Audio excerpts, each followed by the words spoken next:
pa sa toilet. In fact, ginpahayag sang microbiologists nga ang mga buta nga ginagamit naton sa pagtinlo sa mga dishes ang pinakahigko nga bagay sa balay. Sa isa ka pagtuon nga na-publish sa journal nga Scientific Reports, ang spongy bacterial colonies ang mas delikado sa aton ikaayong lawas. Bangod sini, ginarekomendar sa mga researchers nga dapat islan ang sponge kada semana. Ang kitchen ang lugar sa aton balay kung sa diin nagasugod ang mga new bacteria. Bangod sa human traffic kag food preparation. Bangod ang sponge ang masami nga warm, mabasa kag matrace ang old food. Ini ang ideal nga breeding ground para sa bacteria. Suno sa pagtuon, maayo nga idea nga tinluan ang sponge kada tapos gamit. Apang ginasuggest sa mga researchers nga regular nga islan ang kitchen sponge. Ang kitchen ang lugar sa aton balay kung sa diin nagasugod ang mga new bacteria. Bangod sa human traffic kag food preparation. Bangod ang sponge ang masami nga warm, mabasa kag may trace ang old food. Ini ang ideal nga breeding ground sa para sa bacteria. Suno sa pagtuon, maayo nga ideya nga tinluan ang sponge kada tapos gamit, apang ginasuggest sa mga researchers nga regular nga islan ang kitchen sponge. Isa ka bala sa may hinuptanan nga ido, mangin responsable nga dog owner. Bilang nagapanag-iyas ang ido, siguraduhon nga ang mga ini ang regular nga nabakunahan batok sa rabies. Ipaidalom ini sa mandatory registration. Siguraduhon nga hindi ini manginlayaw o kon magsigilagaw o kon libot sa mga kalye o kon sa anuman nga mga public places. Imuman responsibilidad nga mapag-groom ang mga ini, matagaan sa bastante nga pagkaon kag shelter. Responsibilidad mo bilang pet owner nga gastuhan ang anuman nga gastuhon medikal sa tion nga makakagat ang imo ido. Rabies is preventable. Mangin responsable nga dog o kon pet owner.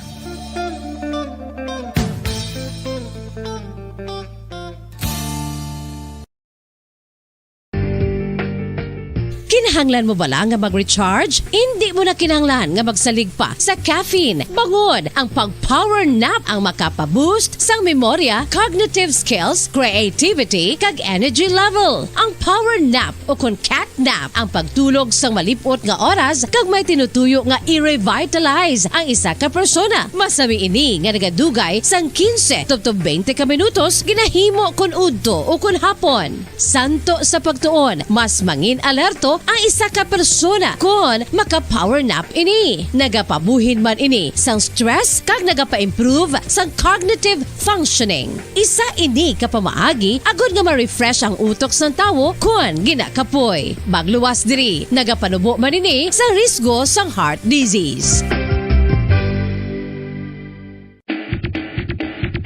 Mga kabombo, subong nga holiday season, madamo gid ang pagkaon apang ano bala ang dapat himuon kung may matabo sang suspected foodborne illnesses. Kung may matabo nga suspected foodborne illnesses, dapat i-preserve ang mga ebidensya.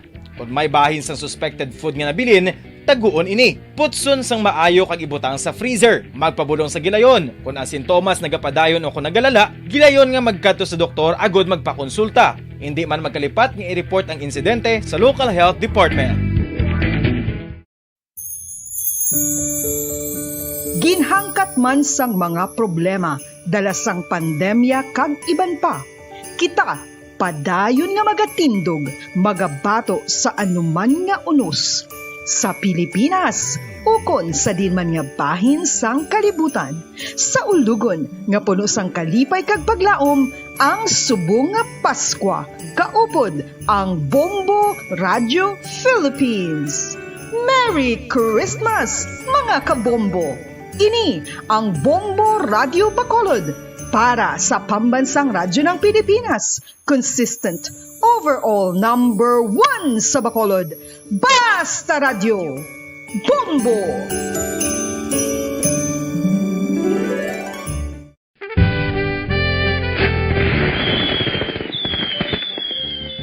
Paano ang mangin safe batok sa mga palupok? Delikado ang paggamit sang palupok. Tanan nga klase sang palupok ang ginadumilian sa mga bata. Magpalayo sa mga taho o kung lugar nga may nagapalupok. Hindi magpulot sa mga wala naglupok nga mga palupok. Ini tuman kadelikado. Magpabulong gilayon kung ikaw ang nalukpan. Mga pahanumdum nagikan sa Bombo Radio Philippines. Basta Radio Bombo! 1, 2 Panalo Part 1B sa Bombo Radio at Star FM. Heto ang isa sa mga nanalo ng daily prizes.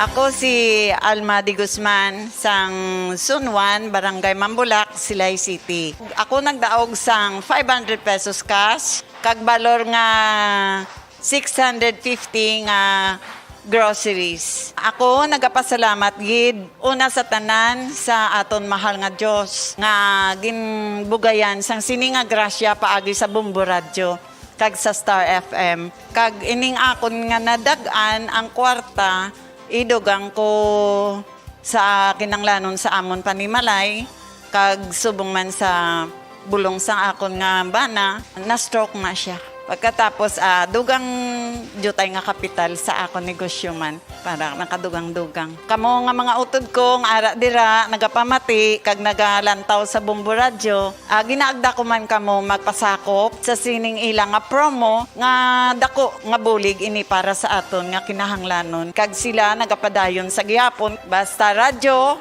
Bombo number 1. Number 1 ang Bombo Radio.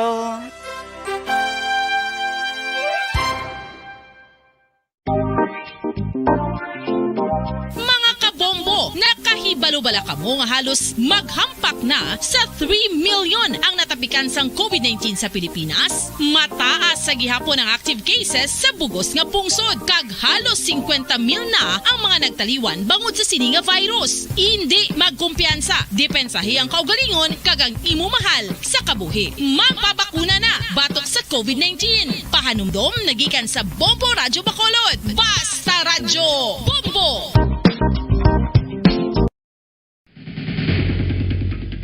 Ang food safety ang nagagarantiya nga ang pagkaon hindi makatugas ang anuman nga halit sa consumers o kung makakaon sini, samtang ini ang ginahanda o kung nakaon. May ara man sa ginatawag food and waterborne diseases o kung grupo sa mga balatian, tugas ang anuman nga infectious o kung non-infectious agents. Ang mga masunod ginakabig common causes ng food and waterborne diseases. Unsafe nga ginahalinan sa ginainom nga tubig, improper disposal of human waste, unhygienic practices, unsafe food handling, and preparation practices. Mga pamaagi para mangin matinlo kag safe ang aton mga pagkaon. Ipabilin nga matinlo ang palibot. Isiparar ang hilaw sa naluto ng mga pagkaon. Lutuon sang maayo ang mga pagkaon nga dapat lutuon. Taguon ang mga pagkaon sa safe nga temperature. Depende sa kinahanglan sang klase sang pagkaon. Maggamit sang safe nga tubig kag raw materials.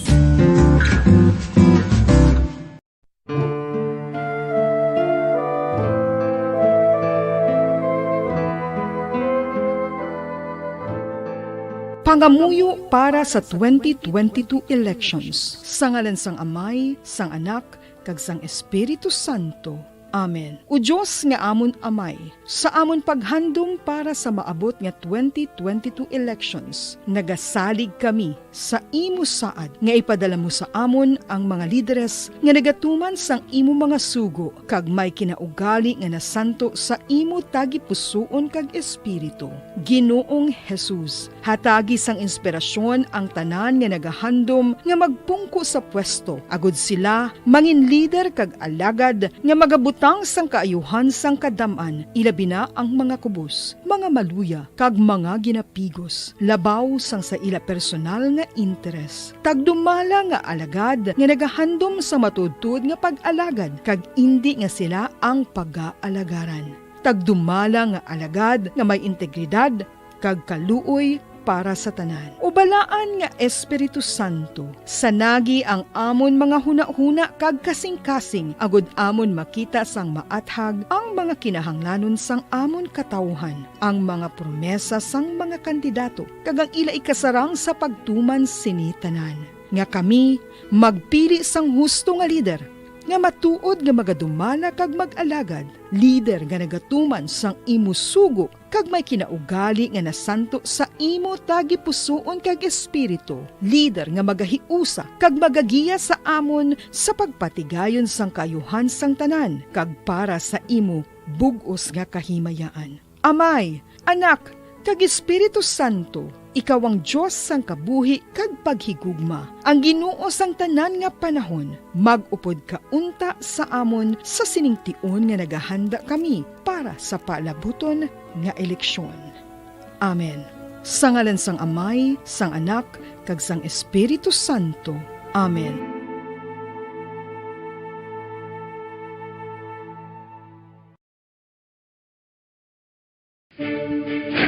Ano ang direkta nga health effects ang hindi husto nga paggamit sang fireworks o kon palupok? Una, blast or burns without amputation. Ikaduha, blast or burns with amputation o kon ang pagkautod sa bahin sang lawas nga nalukpan. Ikatatlo, pagkapila sa mga mata nga posible mahulog sa pagkabulag. Ikaapat, tetanus. Ikalima, pagkamatay.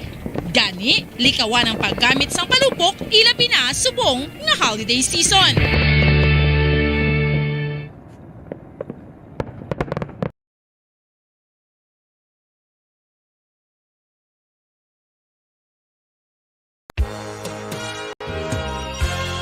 Yari na ang isa sa nakapabaylo kag nakabaton sang brand new radio set with AM and FM band. Kag cash, nagikan sa Bombo Radio Bacolod. Ako si Dina Pitalino sang Purok Riverbank, Barangay Villamonte, Bacolod City. Nagkadto diri sa Bombo Radio kay ginpabayluhan ko ang akon radyo nga hindi maliso nga halin sa Aksyon Radio. Kag ako nakabaton sang bag-o nga radyo nga maliso-liso na. Kag ang 3,000 nga akon nadaog, ibakal ko bugas kag ibayad sa akon kurente. At ako gini nga bulig sa amon subong nga Paskwa. Ang parangitanan namon amo ang naga-online siling kag ang akon bana nagabiyahe sang jeep nga Homesite Central Market. Dako gini nga bulig sa amon kay subong do kapigado gid. Pag ang sa radyo makapamati nako sang akon gusto nga istasyon kay pwede na maliso ang akon radyo. Basta Radyo Bombo. Number 1 ang Bombo Radyo.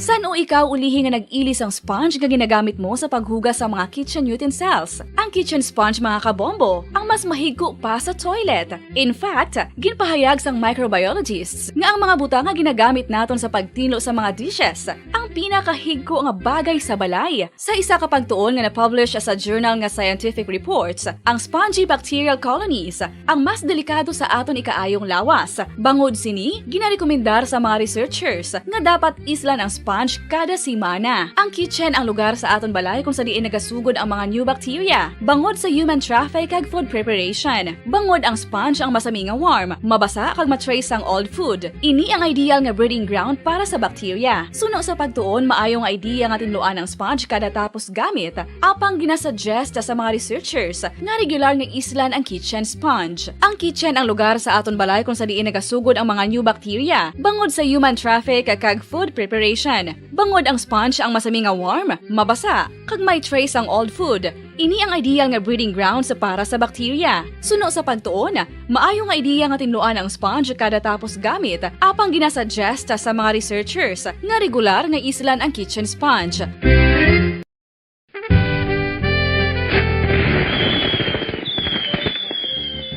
Paano ang mangin safe batok sa mga palupok?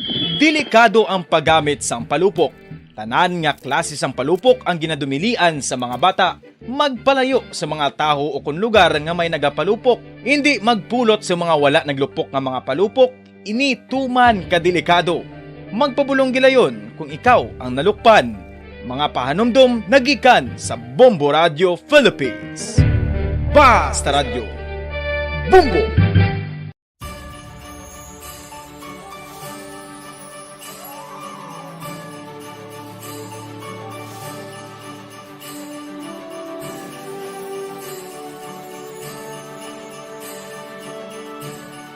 Ang Paskwa isa ka selebrasyon sang dako nga gugma sang Dios.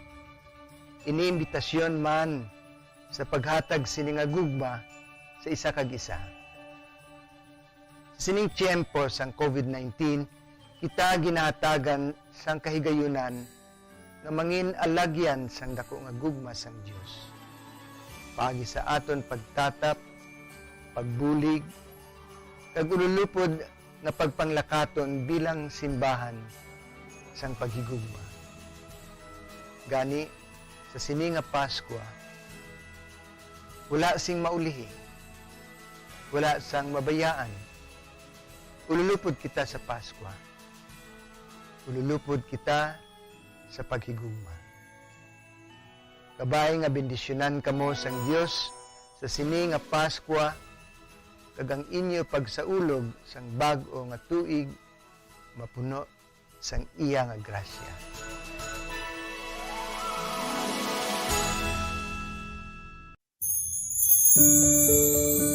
Ginhangkat man sang mga problema dala sang pandemya kag iban pa, kita padayon nga magatindog, magabato sa anuman nga unos sa Pilipinas, ukon sa dinman nga bahin sang kalibutan, sa ulugon nga puno sang kalipay kag paglaom ang subong nga Paskwa, kaupod ang Bombo Radio Philippines. Merry Christmas, mga kabombo! Ini To all Star Nation and to Bombo, we all would like to greet you. A Merry Christmas and a Happy New Year. Seen and heard. Now fully digitalized in Negros Occidental. This is Bombo Radio Bacolod.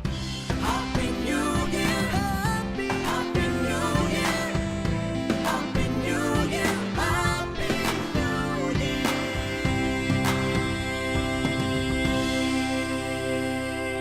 Basta Radio Bombo! Bombo Radio Bacolod. Basta Radio Bombo! Philippine Standard Time, 25 minutos na nakalipas sa takna alas 5 sa hapon. Bombo Radio Bacolod. Basta Radio Bombo!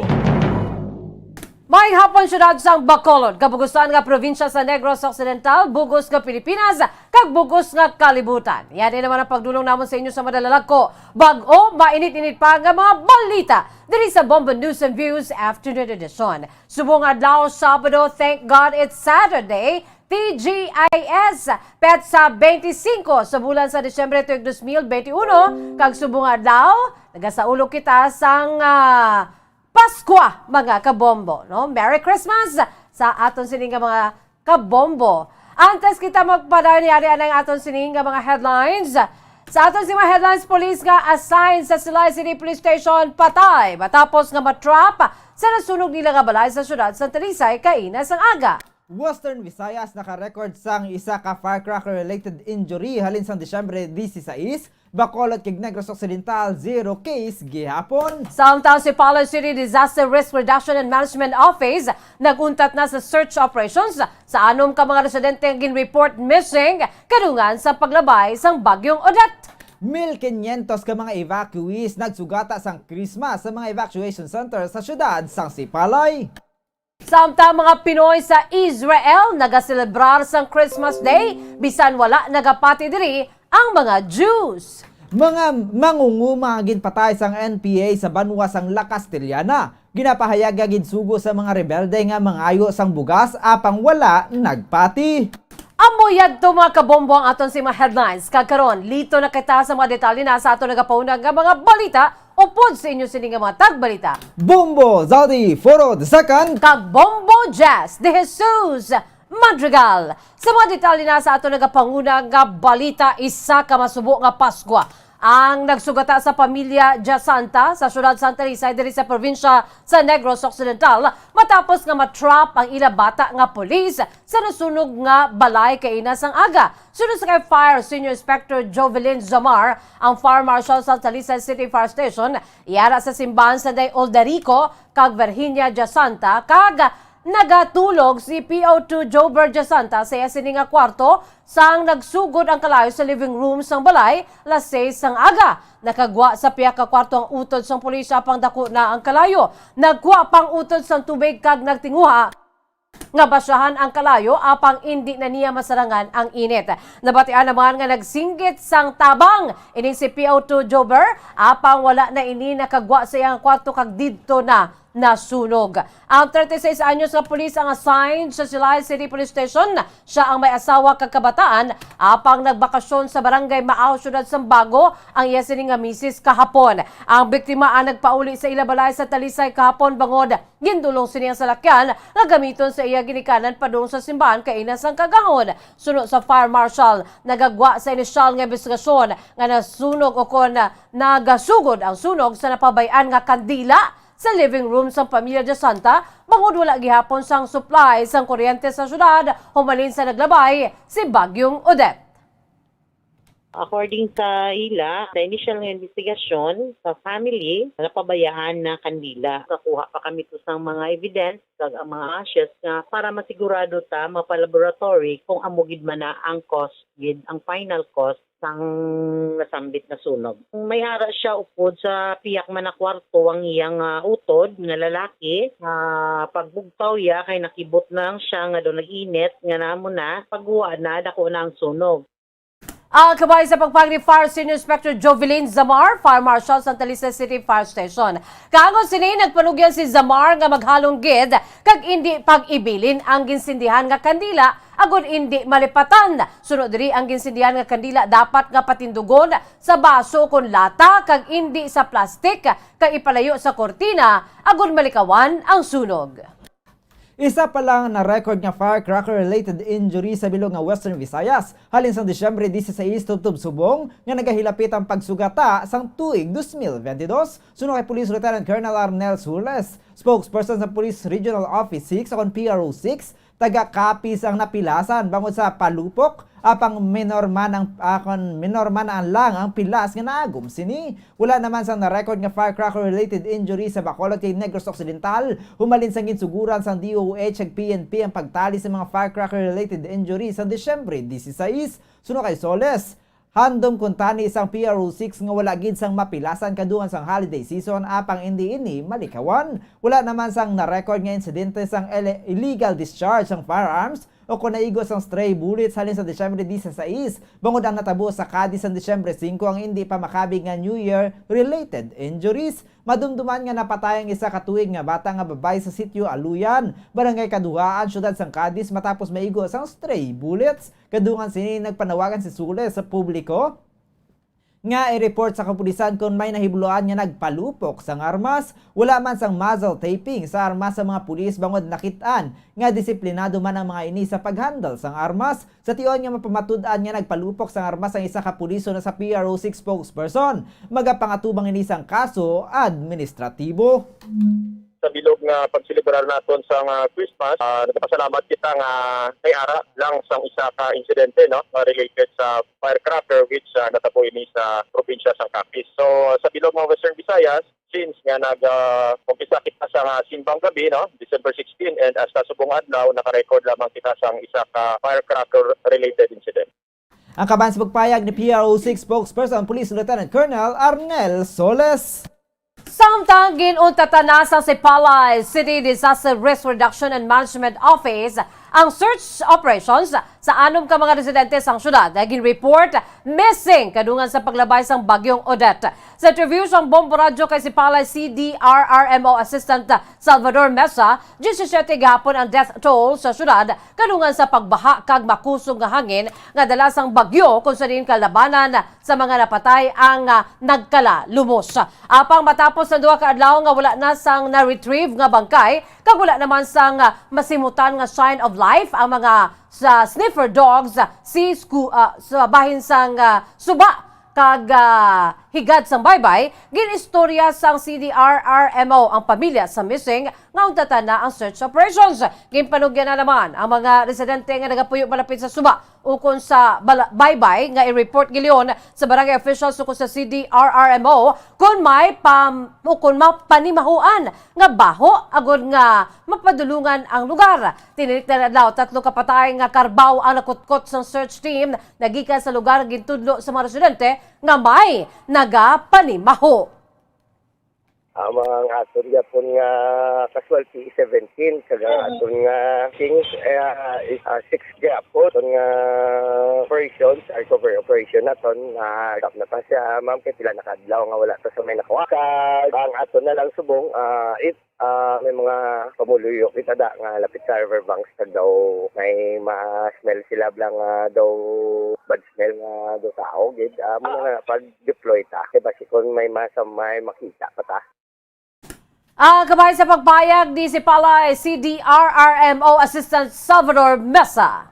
Ginabanta 5,500 pa ka mga evacuees ang nagsugata sa Christmas sa mga evacuation center sa syudad sa Sipalay matapos ni maguba ang ilang mga balay sang maglabay ang bagyong Odette sa Desyembre 17. Sa interview sa Bombo Radio kay Sipalay CDRRMO Assistant Salvador Mesa, nakabalik na sa ila balay ang mga pumuluyo nga partially damaged lang ang balay. Nagapadayon naman ang relief operations ng Sipalay City Government kag sa karon sa 60% na sang syudad na nakabaton sang relief goods. Suno kay Mesa, nagaamat-amat na bangon ang mga residente nagikan sa halit sang bagyo kung sa diin makit-an na nga nagayuhom ang mga residente sa piyak sang kahalitan nya ginbilin sang bagyo. Nagaplano naman ang City Social Welfare and Development Office nga maghatag sang mental health support sa mga nalisdan kag may missing family members agod nga mabuhin-buhinan ang ila ginabatsyag nga kasubo. Nagpasalamat naman si Mesa sa provincial government iban nga banwa kag syudad sa Negros Occidental nga naghatag sang bulig kag sa pribado nga mga individual nga naghatag sang donasyon. Panawagan ni Mesa sa mga residente nga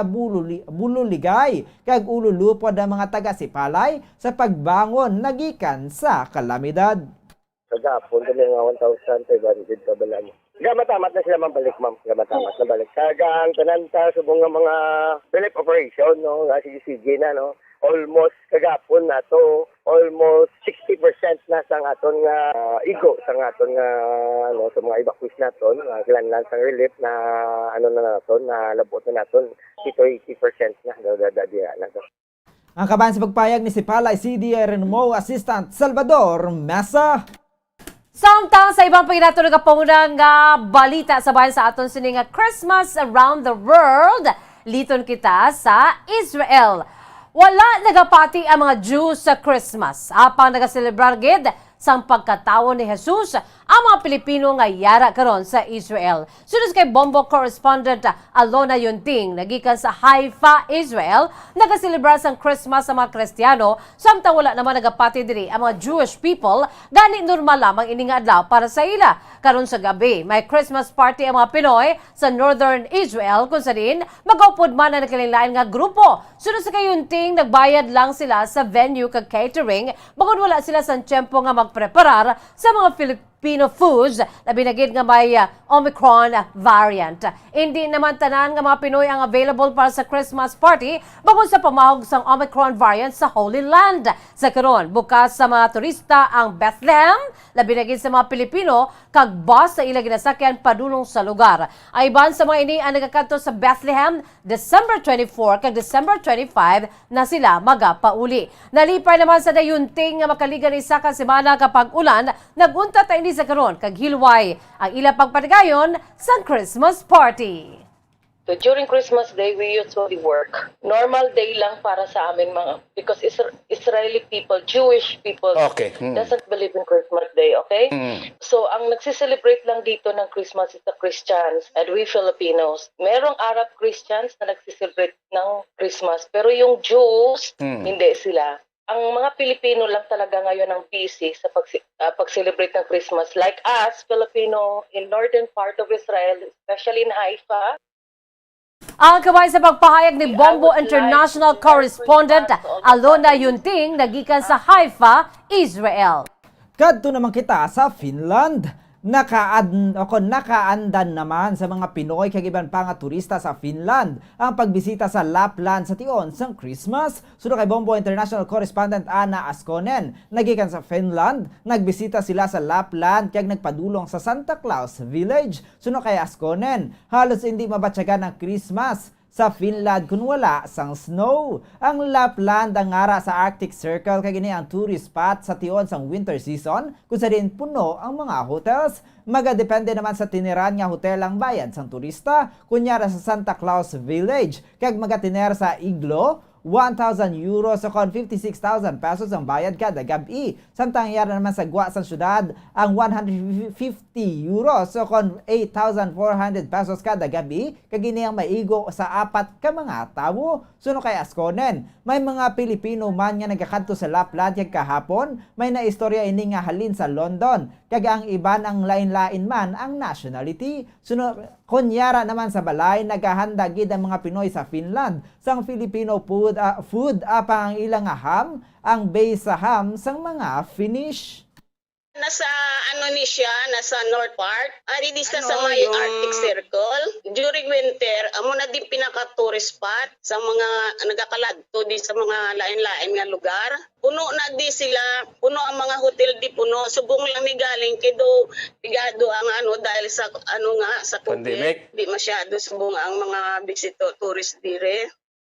Ang kaban sa pagpahayag ni Bombo International Correspondent Anna Asconen direkta sa Finland. Sa gihapon sa aton si Christmas around the world, mga kabombo, liton kita sa United Arab Emirates, sukon UAE. Kalabanan sa mga Pinoy sa Abu Dhabi sa United Arab Emirates ang nagasaulog gid sang Paskwa. Sa interview sang Bombo Radyo kay Dayan Manalo, nagikan sa Abu Dhabi, nagapuyo na ini sa among nga pungsod sang 22 na katuig, kag nagapasalamat man ini sa mga employer nga naging maayo sila tanan. Nagpasalamat naman si Manalo bangod sila ang ginpanugutan nga magsaulog sang Paskwa kag ginsaulog nila kaupod sa mga Pinoy sa isa ka park sa Abu Dhabi. Sunod diri limitado lamang sa 10 ka tawo kag nagasuksok man sila sang face mask kag nag-obserba sa social distancing.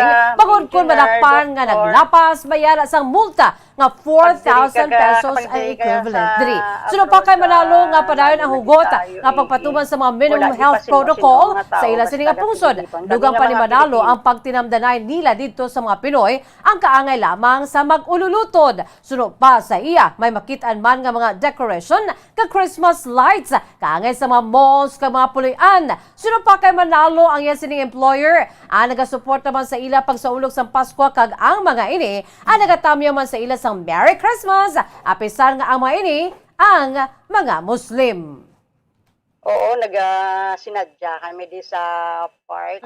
Mayo man kay sa this time gin-allowed kami nga mag Christmas party sa park. Tapos basta maggamit ka lang sang mask, kinanglan is soksok mo ang mask mo. Kundi ka mag-istorya, isoksok mo ang mask mo. Ang kabahin sa pagpanaysaon sa Bombo Correspondent o kung Bombo International Correspondent Dayan Manalo nagikan sa Abu Dhabi, UAE. Balik naman kita sa itong mga balita lokal. Nagagwa sa investigasyon sa mga otoridad nga nagbalibad sa sugo sa mga miyembro sa New People's Army o NPA ang mangungumangin patay sa sitio Mantuhod, Barangay Kabakungan, La Castellana sa tinilikdan nga adlaw gani ini ang ginbalusan sa mga rebelde. Suno kay 62nd Infantry Battalion Commander Lieutenant Colonel Melvin Flores, halin sa talamnan ng biktima nga si Mario Landisa, kag pauli na sa ilang nga balay sang ginlambatan sang ginaligar mga miyembro sang NPA kag gintiro tubtub mapatay. Isa sa mga suspitsado amo man mismo ang pakaisa ni Landisa nga si Jovito Landisa Leonar nga miyembro sang Leonardo Panaligan Command. Suno kay Flores, nagagwa sa inisyal nga investigasyon niya ginasugo sang NPA si Panisa nga magpangayo sang buga sa iban nga pumuluyo bangod wala na sila sang makaon sa hublag apang nagbalibad ini gani ilang nga ginlambatan. Ginapahayag nga apat ang mga suspitsado sa krimen apang wala sang na-recover nga basiyo sang bala. Nagalawom naman si Flores nga may magatindog nga saksi sa krimen kag may ma-recover nga basiyo agod nga mapaidalom ini sa ballistic examination. Nagapakig-angot naman ang Philippine Army sa Philippine National Police para sa hot pursuit operations. So ang initial na investigation namin dyan, ma'am, parang pinapahingi ito ng mga bigas-bigas, ma'am, dahil nga bumabagyo. Pinapahingi ng NPA, parang tumanggi yata, ma'am, kaya binaril. Dahil bumagyo nga, ma'am, at walang makain yung mga NPA, pinipilit yata siyang humingi ng mga bigas sa tao. Kahit yung mga tao, wala na rin mismong may bigay, ma'am, dahil kulang din sa kanila yung supply. Ang kabayan sa pagpayag ni 62nd IB Commander Lieutenant Colonel Melvin Flores. Samtang sa ibang pinatunog nga balita lokal, patay na ang isa ka senior citizen nga may mga pilas tugas ang pagbuno sa nasapuan sa isa ka bakante nga lote sa Purok Mainuswagon, Barangay Bagumbayan sa Banwasang Valladolid, diri sa probinsya sa Negros Occidental sa Disyembre 23. Ginkilala ang biktima kay Susan Roquez, 76 anyos, isa ka balo kag pumuluyo sa nasabit nga lugar. Sa interview siyang Bombo Radyo kay Police Major Wilfredo Benuman Jr., ang hepe sang Valladolid Municipal Police Station, kipahag sini nga padayon pang ila investigasyon agon nga matumod ang suspetsado ka motibo sa krimen. Ginaulat pa sa mga ini ang resulta sang post-mortem na investigation agon nga matumod kung pilatanan ang pilas tugas ang pagpamuno sa biktima. Wala pa man sa advanced state of decomposition ang bangkay sa ini ang nasapuan. Nakitaan lamang wala na siyang kabuhi kag may mga stab wounds. Sa pagpadayon sa investigasyon, nakita namon nga may mga stab wounds ini. Kag until now, we are conducting follow-up operation agud nga makakuha kita sang lead kung sino ang suspect sa sining insidente. Ang kabahin sa pagpahayag ni Police Major Wilfredo Binoman, hepe sang Valladolid Municipal Police Station. Wala nakasalbar ang isa ka truck driver matapos na ginlutang sang duha ka wala makilala nga suspetsado sa sitio Kambagting, Barangay Tadlong, Syudad sang Sagay, Disyembre 23. Sang aga, ginkilala ang biktima kay Edgar Tibor, 48 anyos, kasado kag pumuluyo sa nasambit nga lugar. Santo sa report nagamaneho sang 6-wheeler truck ang biktima kag pag nagapapauli na sang ini ang ginlambatan sang duha ka wala makilala nga persona nga natabuan sang bayo o natabunan sang bayo ang nawong kag ginlutang sa makapila ka beses. Madamo nga igos ang bala ang ginagom ni Tibor nga amo ang gintunaan sang iya kamatayon. Wala pa makilala ang mga suspect ag wala pa man matumod ang motibo sa krimen. Na recover sa crime scene ang isa ka slug, isa ka bullet kag 5 ka empty shells ang caliber 45 pistol. Sa arong grapusan nga balita, ginakalipay sang punong barangay sang Tangob nga tampukan na ang buho sa dalan sa Purok Pag-asa nga una nga gindangop sa mga residente sa Bombo Radyo. Sa Oktubre 24, gipahayag sa residente sa lugar nga si Rolito Bravo nga Oktubre 12 sang gabi, naglitik kag nagbuho ang bahin sang dalan. Ini matapos nga may naglabay nga dako nga salakyan sa lugar kag naguyog ang duta apang hindi matumod kon van ini o kon truck. Sang gincheckar sa mga residente, madako na nga buho sa dalan apang wala na ang salakyan. Kay na sang aga ginbalikan sang Bombo News team ang lugar kag natukiban nga wala gyapon na repair ang amo nga dalan. Nagbato-bato naman ang mga pumuloy nga tampukan sang dahon kag sanga sang kahoy ang buho kag tangan sang railing agud may warning sa mga nagalabay. Sa interview sa Bombo Radyo kay punong barangay Noli Villarosa, ang pundo ang naging gamit sa repair sa dalan, ginkuha sa pundo sa barangay. Bangod wala man sila sa iban nga pangayuan. Nagalaom naman si Villarosa nga ipahibalo sa mga residente sa barangay hall ang problema sa ila lugar agud nga may baloan giliyon sa mga opisyales ka maprobahan sa sangguniang barangay kung may pundo nga kinahanglan kag ini ang makaayo. Yang amon niya rasyon niya ng sa barangay slow niya ng amon niya kasarangan amon niya nga budget wala man kita ga pangayo-ngayo kag wala man kita ginatagaan kita 100% si barangay funds lang niya kita ang ginausar naton mga resources kabudlay mangayo mo it's better to give kuno than to receive so kabudlay so kita independent minded kita Ang kabahin sa pagpahayag sang barangay kapitan nga si Noli Villarosa sa barangay Tangob, syudad sang Bacolod. Philippine Standard Time, 45 minutos na nakalipas sa takla 5 sa hapon mga kabombo. Amoy ato mga kaundan sa ato nagapaunang nga mga balita diri sa Bombo News and Views Afternoon Edition. Ates kita magtakop ato na anay panumbalikan ang aton si mga headlines. Pulis nga na-assign sa Silay City Police Station, patay matapos matrap sa nasunog nila nga balay sa syudad Santa Lisay, kaina sa ngaga. Western Visayas nakarecord sang isa ka firecracker-related injury halin sa Disyembre 16, Bacolod kag Negros Occidental, 0 case gihapon. Samtang si Palay City Disaster Risk Reduction and Management Office naguntat na sa search operation sa anom ka mga residente agin report nga missing kadungan sa paglabay sang bagyong Odette. 1,500 ka mga evacuees nagsugata sang Christmas sa mga evacuation center sa syudad sang Sipalay. Mga Pinoy sa Israel nagaselebrar sang Christmas Day bisan wala nagapati diri ang mga Jews. Mangungumagin patay sang NPA sa banwa sang La Castellana. Ginapahayag nga ginsugo sa mga rebelde nga mangayo sang bugas apang wala nagpati. Kagabuyag to ang pagdulong namon sa inyo sa madalalako bag-o mainit-init pa nga mga balita diri sa Bombo News and Views Afternoon Edition. Subong adlaw, Sabado, thank God, it's Saturday, TGIS, Petsa 25 sa bulan sa Disyembre 2021, and today is Christmas Day, mga kabombo. Merry Christmas, Bombo Zaldi. Happy holidays, Bombo Jazz. Kay sa aton sini nga mga pinalangga nga mga kabombo. So today is Christmas Day. Merry Christmas.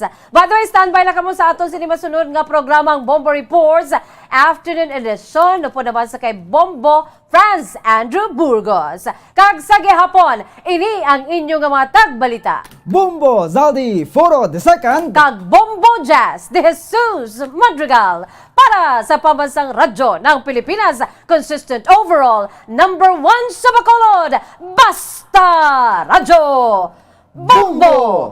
Kag sabay naman sa aton siningan news analysis ng ipadala sa aton maukon nga tagpalamati. Pagkabasaw ni Bombo Daniel Acciones, ini may tigulo, nagahingalit. Hindi naton mahangpan ang aton pila ka mga kauturan. Apisar sa dako nga gindulot sang bagyong udit nga kalitan. Presyo sa mga balaklon ila gintaasan. Daw wala kaluoy nga dapat tani, sila aton nga tabangan. Nagsilibrar na kita sang Paskwa, apang ang sa bagyo nga mga biktima, sa kalanon nila nagaproblema, kay wala pagani sila nakabaton sang gobyerno nga mga ayuda.